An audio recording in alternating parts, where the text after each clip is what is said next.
So today we're chatting with Melissa Olson. Her business is In Tune Nutrition, and we're going to talk about food and how it affects our body and how to feed ourselves really well. I have a master's of science in human clinical nutrition, and I have an additional advanced training in a testing technique called nutrition response testing. Before we get going, would you like to start with a lightning round? Ooh, bring it. Let's do it. Okay. Butter or margarine? Oh, butter. Never do margarine. Just don't. Salad or soup? Both. Olive oil or canola oil? Olive oil, preferably extra virgin. What about yes or no answers to some of these? A juice cleanse? No. Usually I'm accustomed to giving information and details about it, but I can just give a no right now. All right, here's your lightning round, yes or no. Breakfast, cereal, or eggs? Eggs, always. Eating out versus eating at home? Oh, eating at home, definitely. As much of a treat as it is to eat out, we get so much more nourishment from preparing and eating our foods at home. Most of my ladies, when they come to see me, say they want to eat less sugar and processed foods and more fruit and vegetables. How do we actually do that? That's an excellent question, and a lot of people do struggle with that. Um, part of the first part is just simply being aware and making the decision that that is something that we want to do because we recognize the benefits of it. So I guess the first thing that I always think of is if it's not physically in your house, it's going to be a lot harder to eat it. So start by, either getting rid of those things, or if you're not comfortable throwing them out, finish them, enjoy them, and then just don't replace them. So replace them with the things that you do want to be eating. So, and sometimes that's as little as, well, this week I'm going to try one new thing from the vegetable section at the grocery store, whatever that may be. I've never had, I don't know, orange bell pepper. Grab an orange. Kohlrabi. Oh my gosh, you just said like one of my absolute favorite vegetables of all time. I've never cooked that. I don't know what it is. I don't know what to do with it. It's this weird looking thing with knobs on it. It's so yummy. So you can cook it, but you can also eat it raw. I grew up eating it raw. And so literally the leaves are edible also, but you cut off the stem, you peel it, and from where the root comes out and the leaves, you have to go down just a little bit for where those enter the main root, and you cut it off. You'll feel it under the knife. If it's real tough, you need to go a little bit farther. And then when it's easy to cut off, you've reached the point that it's good eating, edible, so to speak. Yes. Peel off that thick skin, chop it up. It's great all by itself, just as it is. It's crunchy, kind of sweet, maybe a little bit peppery, depending on your kohlrabi. Or you can put it in salads. You can saute it up, just add it to a stir fry. It takes a little bit longer to cook up because it's a thicker vegetable, so it has to go just a little bit longer. It's one of the first ones that end up in your saute pan. But yeah, try it. It's amazing. So a lot of this, I think, like picky eaters or people that tend to eat the same things over and over, maybe they were raised eating certain things, or they had a very limited palate, or maybe they were raised by family members that didn't enjoy cooking. Yeah. So as we get into adulthood and cooking for ourselves, branching out, going to the farmer's market, finding some new produce, something that you've never seen before. I found these little pointy cabbages at the Vancouver farmer's market recently. They were bred to grow into a little cone. Yes, I know what you're talking about. Cone head cabbages. They're slightly more tender, and they make really great coleslaw because they are a bit more tender. Now, is there a good gateway vegetable for my people that just go, I just don't like eating vegetables? I always think that that sweet bell peppers are a good gateway vegetable, just because red, yellow, orange, they taste more sweet than they do anything else. They're easy to wash up and slice.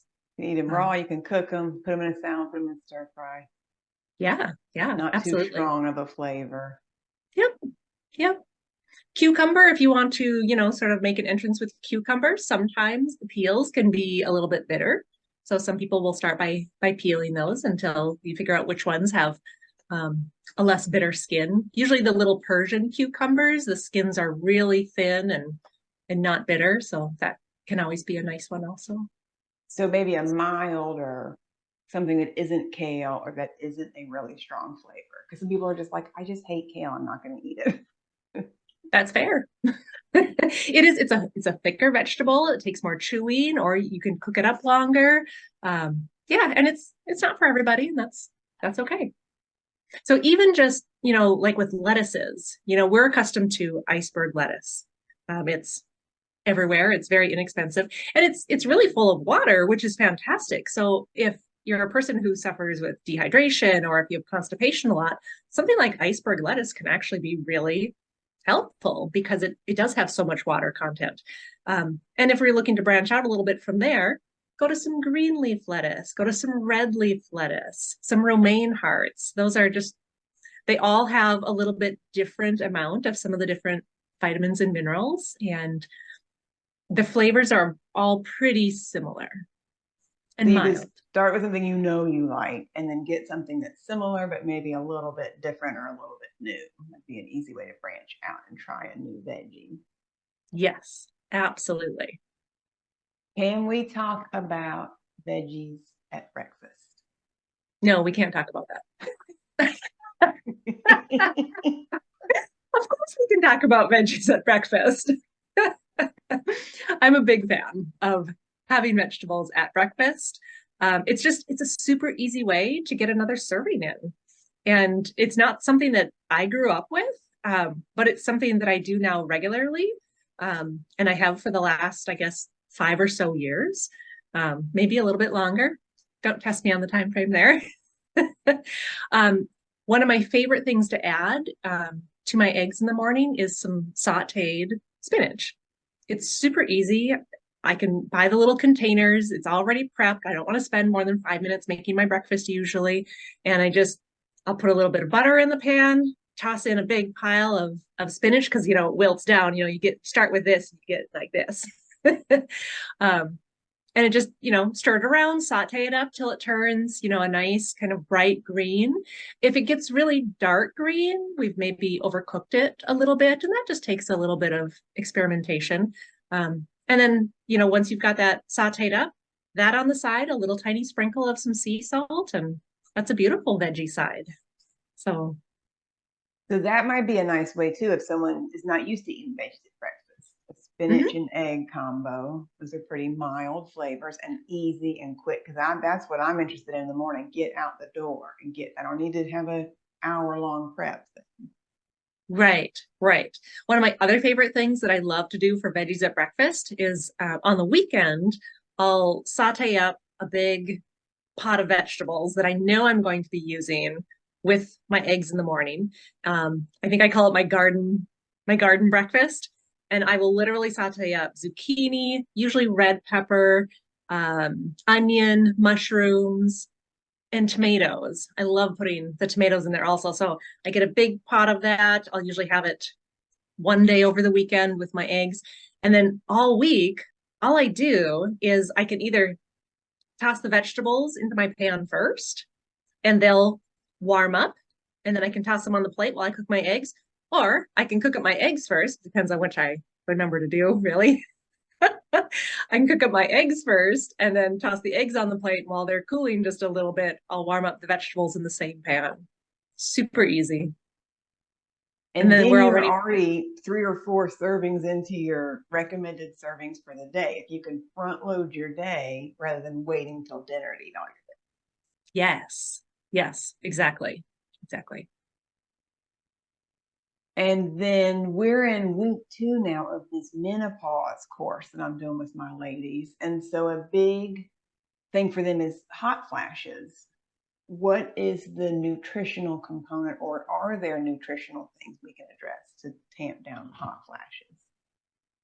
Um, there's maybe a couple things. The biggest thing when it comes to nutrition and menopause is that we want to be eating really a wide variety of foods, and nutrition in menopause really isn't all that different from what we should be eating over a lifetime for nourishing ourselves and for good health. So, proteins, fats, carbohydrates, we can go into more details on those if you like. But when it comes specifically to hot flashes, there is some decent research out there that shows that adding some soy or some soy isoflavones to your diet can potentially help decrease those hot flashes. So for some people, it's as simple as adding some tofu, tempeh. They haven't really shown, I think, the same thing with edamame, just, the little, the beans themselves.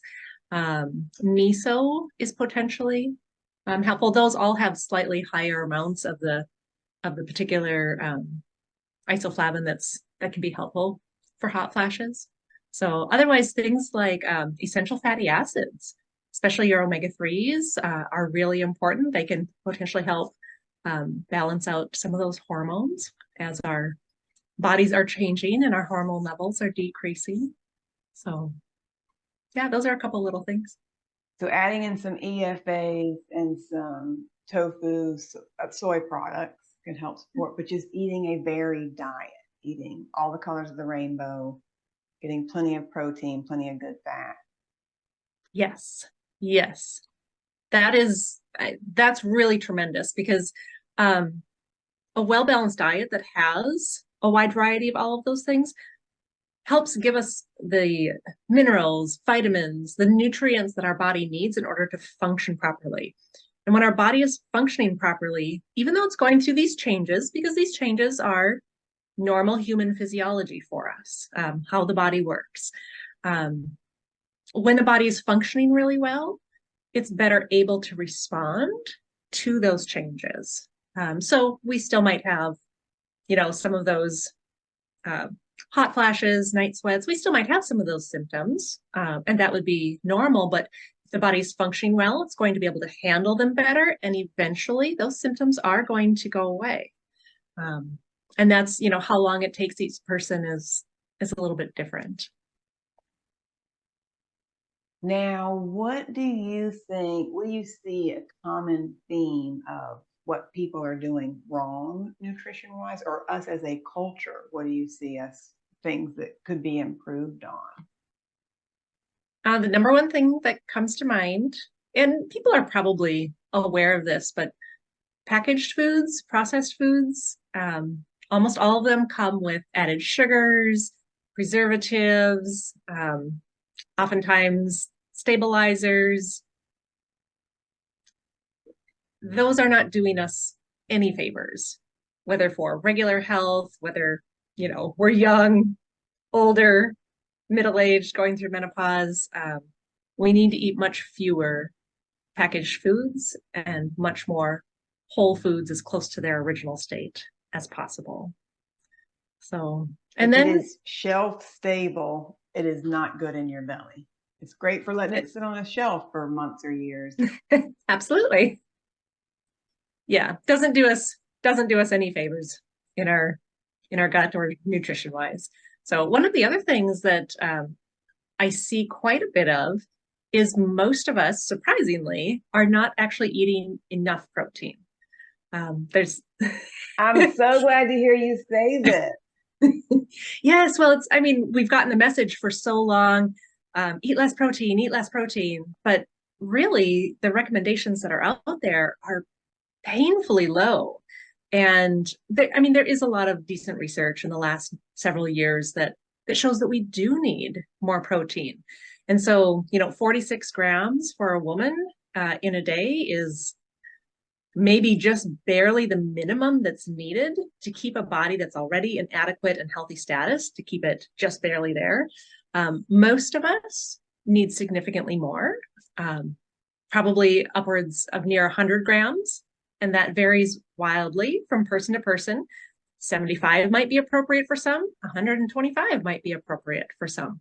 So protein is a really big one. And I see quite often in my office here, when people increase their protein, some of the different benefits that they get from that. And it's hard for them to really kind of describe it sometimes. It's like, I remember this one gal, she used to eat 2 eggs for breakfast and, pretty good otherwise, but we had her increase her eggs to 3 at breakfast. And she came in a couple weeks later and went, I am just amazed and surprised that how much better I'm feeling, especially in the morning and throughout the day. And all I did was add an extra egg at breakfast. And that's just a little extra protein. So that's just a little tiny tweak, a little change that you could make to make you feel so much better. Yes, yes. And sidebar on the eggs, one of their really important constituents is choline, which is really good for brain health. So, yeah, more than just protein. And then, so 75 to 120 is a big range. We could say 100 grams a day just to give us a number, but we could factor in age, activity level. Do you have a sedentary lifestyle? Are you working out an hour and a half each day? What are you doing for your hobbies and work? So you'll take someone and look at the whole picture, but that 100 grams a day is a nice number to start with. Yeah. Yep. And if you're eating significantly less right now, gradually increase, and see what feels good for your body. That's the big. So one of the things we're talking about with this menopause course is how much of these things are menopause related: brain fog, sleep issues, digestive issues, mood swings, anxiety. Like how much of this is like, I'm getting older and my body is changing. And then it sounds like a lot of this could be nutrition. How shoring up your nutrition could be one of the pieces of the puzzle. Absolutely. Absolutely. When we're getting the nutrients, the micronutrients, the wide array of vitamins, minerals, antioxidants that the body needs to function well, better sleep is a side effect of good nutrition. Digesting well is really, really important. And over time, diet is eating well and getting enough protein can have a beneficial effect on our ability to digest food. That's a whole nother conversation because that's a little bit more detailed. But I see so often people in here who have other things going on that are causing stress to their body. And I have ladies who are going through menopause and who have terrible hot flashes and they're looking for help and relief from them. And the way that I work with people, I almost have to describe it, and we can do that at some point if you like. But the way that I work with people is, we start by addressing the most important thing to your individual body. And for many people, they're going, the most important thing to me is these hot flashes that I'm having. I want some relief. And that's sometimes not often called body tests. And so we work with the most important thing to your body for how it tests. And as a side effect of that, those hot flashes can drastically decrease and get so much better, even though we're not doing anything, not even a single supplement that would be, directed at hot flashes. So having said that, there can be a couple supplements that can be helpful for hot flashes. And I think it's important that people research them or work with a practitioner on them to see if they might be right for them. So having that support from the supplements and then also adjusting your diet and working with a professional that can give you tailored. There's not a take this pill or eat more broccoli. It's looking at the whole picture and having someone actually testing you, asking your body what it needs. Yes, that's so important. And so I've been working with you now for, is it a few months, 3 or 4 months, maybe. Yeah, yeah, that And sounds about it right. just cracks me up how I would describe it as muscle testing. Do you have a better way of describing what you do? No, And it you is muscle testing. Mhm. ask my body what it needs that day. And it's so interesting because it's not a, it's what am I trying to say? I can come in and report something. I can go, here's what I think. And you can go, okay, I'm listening to Ann talk and I think it's this. And then we get on the table and you're like, oh, turns out it's this other thing. So it's a little Yeah. bit of like digging, problem solving. And it's sort of an intuitive, it's like a mix of science and art. Would you describe it that way?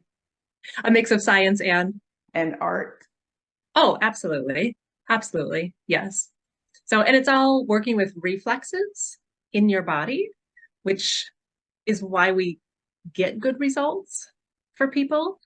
Um, yeah, because I can, like you said, I can recognize and have thoughts about what it is that you're experiencing and things that we might need to look at. And then when we actually test you, something completely different might come up. But if we address that which the body is asking for, other things that are seemingly unrelated will improve and Let's benefit. get the low hanging fruit, or let's get the number one top priority right now. And we'll not worry, this other stuff can come later, but let's tackle numero uno according to Yes. what your body is saying is most important right Yes. Yes. now. So I met you at an event in the spring, and your talk, like everything you were saying, I was just like, yes, yes. Like you were talking about eating organ meats and eating all these different types of foods, all the colors of the rainbow, and eating enough protein. And it was just like I was really vibing with everything you were telling me. And I feel like for some people the organ meats have come back into fashion, but this was a thing like my granny's family, right? They were out country living, and if they butchered an animal, they used the whole thing. There was Yes. no chicken breast. There was no, it was, we didn't get meat for a while and then we butchered a hog or we cooked a chicken, and then we had some meat for a while. They couldn't afford to throw anything away. Right. Is that something that has sort of come back around, the bone broths and the canning and the sourdough bread? I feel like some of this is like old homesteader stuff from the 1800s that's back in fashion. Absolutely. And it's really nice to see some of that come back around because those are traditional skills. And it is what has nourished us not only 100 years ago, but thousands of years ago also. So our bodies are built this way.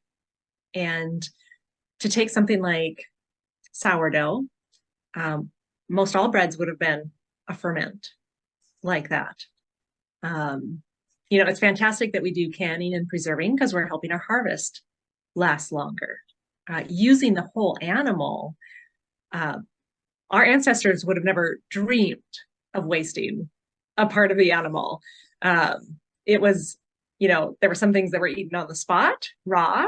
It was, you hear or read about some of the different traditional cultures where, the hunters were out, got an animal, and the hunter that got the kill got to take the first bite of the raw heart. That was a thing. And there are benefits to consuming some raw products like that. Many of us might not have the gut bacteria to process that easily right away. So just a note of caution, don't go directly for Don't walk that. down to Safeway and get a raw beef heart and start munching on it. Right, exactly. And those things were things that, were happening right on the spot, animal dead less than a few minutes, all that kind of thing. But yes, make the bone broth. That's, when you make bone broth, it should be very, what's the word I'm looking for? Gelatinous. Gelatinous. Yes, gelatinous. And there's just some amazing collagen and other nutrients in there that are fantastic for our gut lining, for our joints, nails, hair, all of that. So it's really great to see a lot of that coming back because we don't necessarily thrive on processed foods, but we do thrive on whole foods, the whole animal, all vegetables, some fruits. Yeah. And so processed foods, that word gets thrown around a lot. A lot of stuff is processed. If oranges are squeezed into orange juice, that has been processed. But what we're talking about when we say processed is things that when you read the label, it's not food. It's unpronounceable things, or there's a bunch of stuff in there, a bunch of filler. Right, right. We're looking for the least processed as possible, because even simply taking your vegetables from your garden and cooking them on your, stove is processing them. Right. So we're talking about, we want to eat foods as close to their original form as possible. Oreos don't grow on trees. Wouldn't that be a lovely thing though? So we're not going to get health benefits from that at all, but we are going to get a really high dose of sugar, which leads to inflammation and which leads to a whole host of other things. So when you're looking at a packaged product, box, jar, can, whatever it may be, a couple things to look at. Number one, ignore everything on the front of the container. There'll be all kinds of health claims on there. I don't care about them. That's all marketing. Grains, organic, blah, blah, blah. Ignore that. Flip over to the other side. The number one thing that I look at on the nutrition facts label is the ingredient list. I don't care about hardly anything else on there, that ingredient list. Ideally, you would pick things that have 5 ingredients or fewer. And then you want to be able to recognize all of those ingredients, preferably. And hopefully sugar or some form of sugar is not one of the top 3 ingredients. In general, the first 3 ingredients in any ingredient list is going to be the majority of what the product contains. So that's a really good one to be aware of. I don't care how many calories. If I look at, some of the little tidbits of information, sometimes I'll look at protein if that's something that I'm interested in.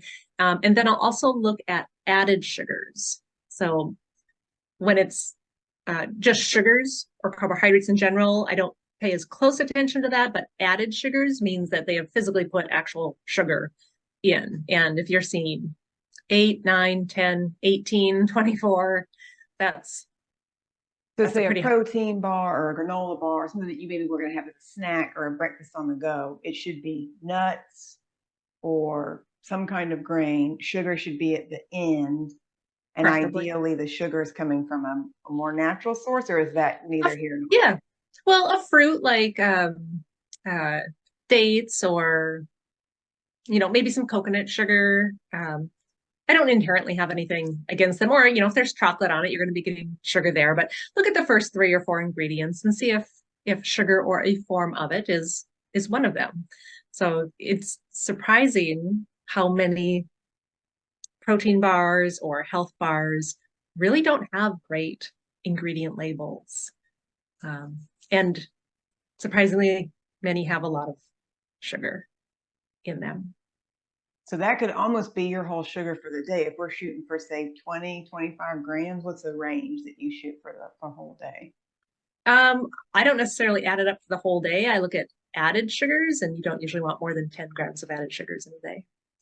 It's kind of just a good general gauge. The fewer grams of added sugar, the better, really.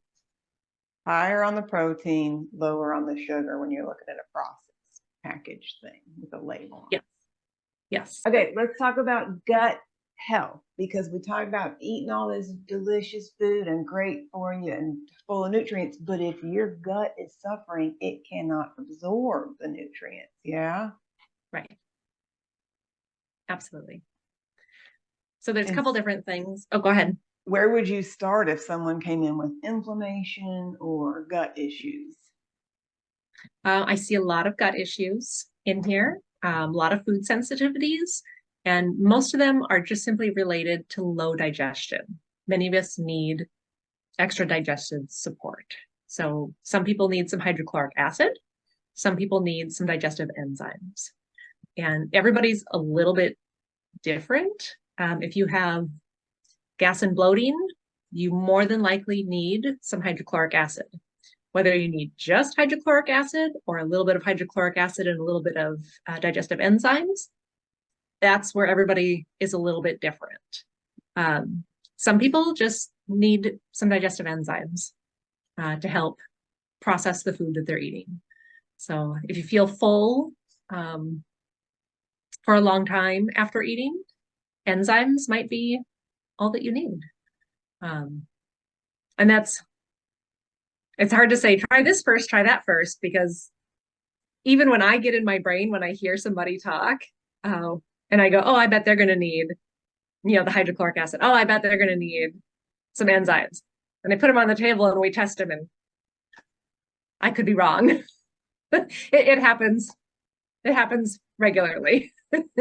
So as with most things, it's very personalized. Speak with a professional, but some kind of digestive enzymes or help getting the fire going in your belly is what the hydrochloric acid does. It helps you break down the food.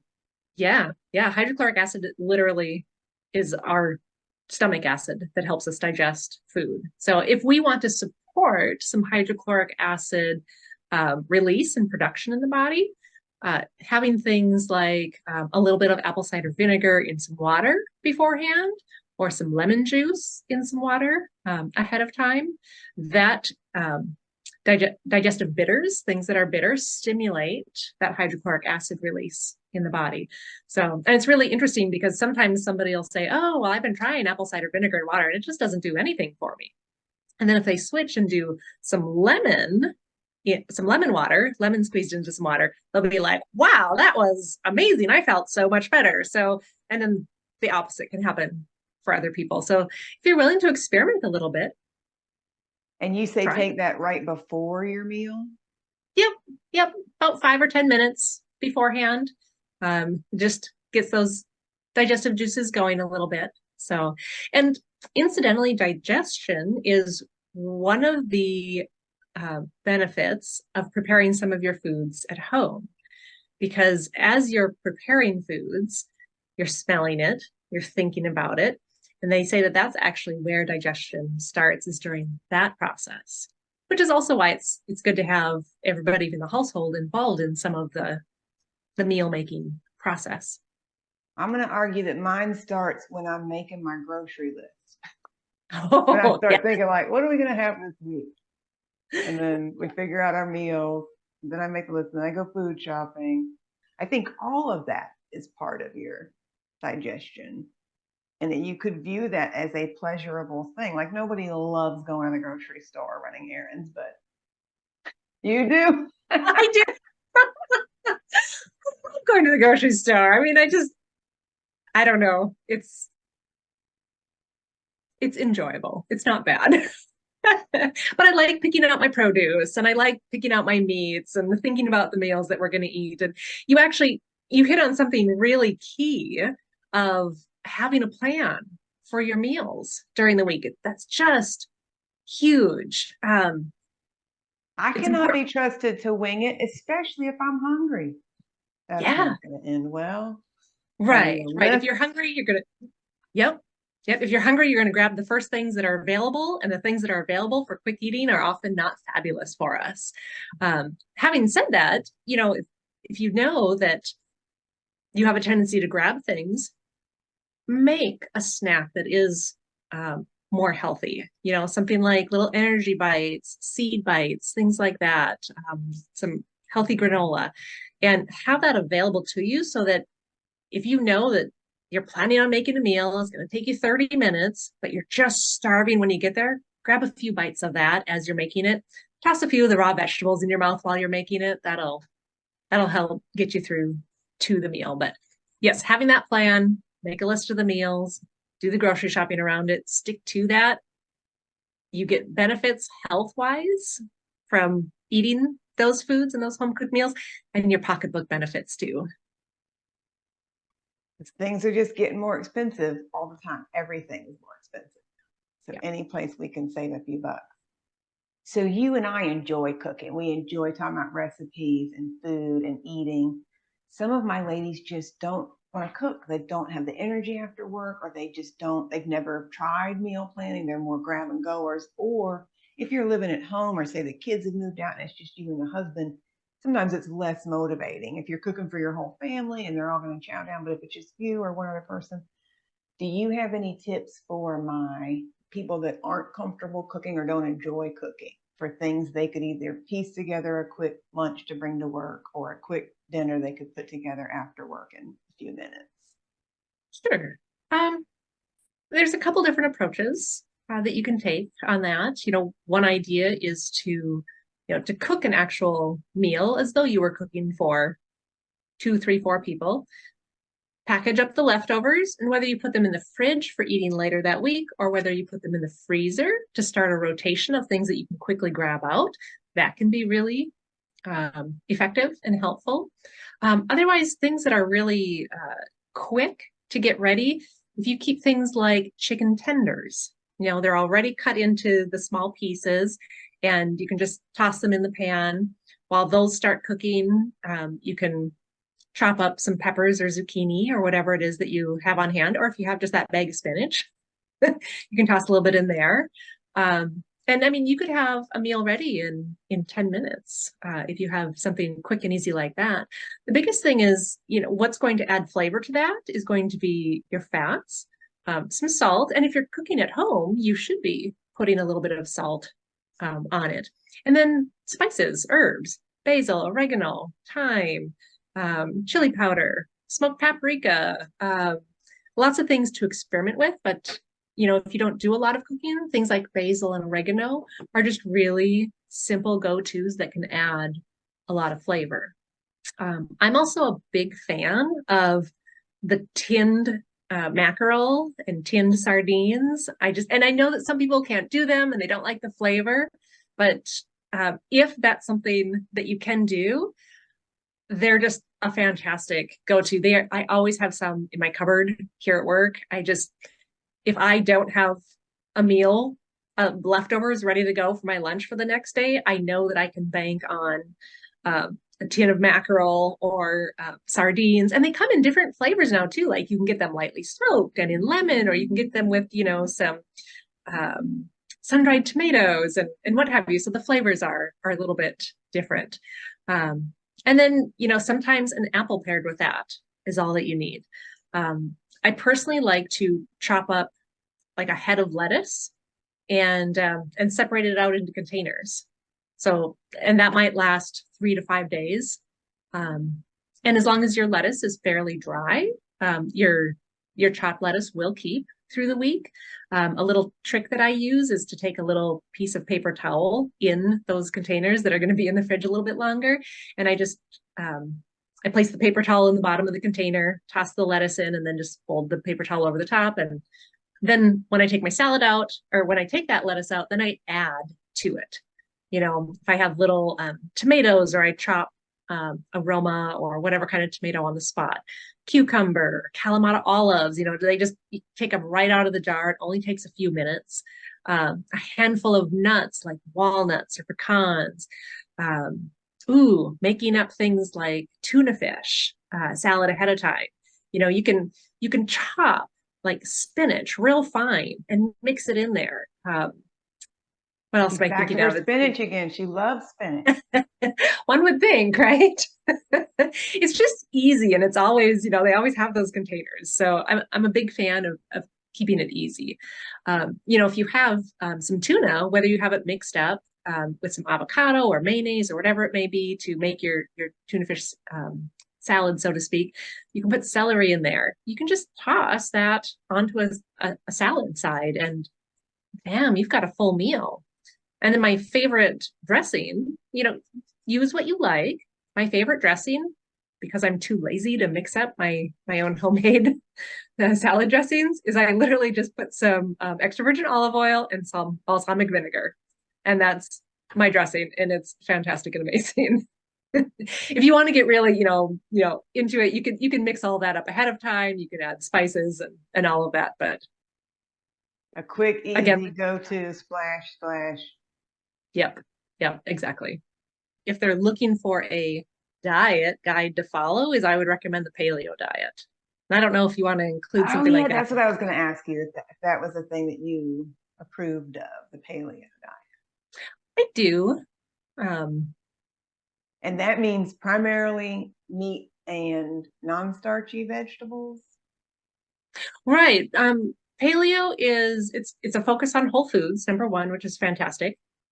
Meats, vegetables, fruits, nuts and seeds. And, when we're talking about, meats and proteins, eggs are included in that, which are fantastic. For fruits, the primary focus is on berries, which I always recommend berries because there's so many good things in berries, and there's a pretty good variety of them as well. And then just, healthy fats. So the good fats to go for. The one thing that is definitely missing or discouraged on the paleo diet is things like grains. And partly that's because grains turn into sugars in the body. And most of us already have a lot of sugars in our diet. And so for many people, grain can be an issue just because of what it gets turned into in the body. And so eating mostly a meat and let's say meat, vegetables, and fruit diet.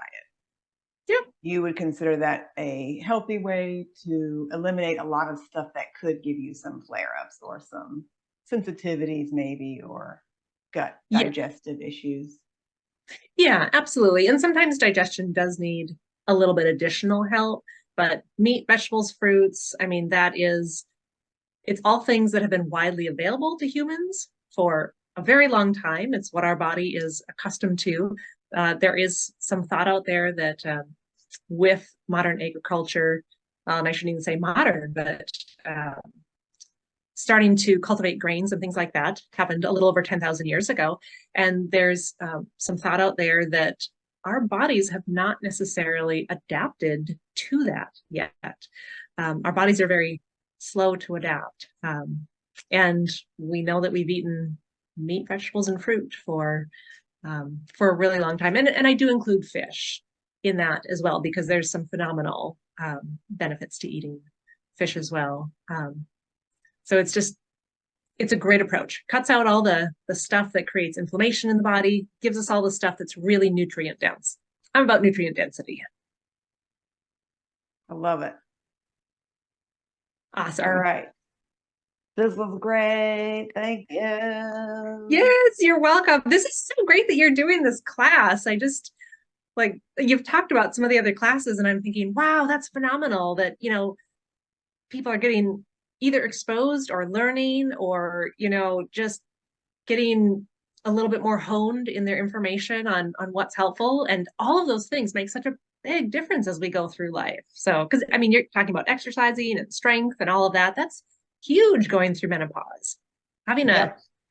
a good piece of muscle on our body is helpful. And the stuff that we can control, because so much of our lives feel out of control. So Yes. that's what I keep stressing to my ladies, like, go ask your doctor. I'm going to tell you some stuff and then you go talk to your doctor. Like, don't trust me. I'm just telling you what I've researched and what I found. But yeah, like all this comes over there. It's diabetes and Alzheimer's diet, blood sugar, blah, blah, blah, anti-cancer. It's all eat a ton of vegetables, eat protein, eat some fruit, avoid too much booze, too much caffeine, and too much sugar. Like, it's kind of like that's what we're supposed to be doing. it is absolutely.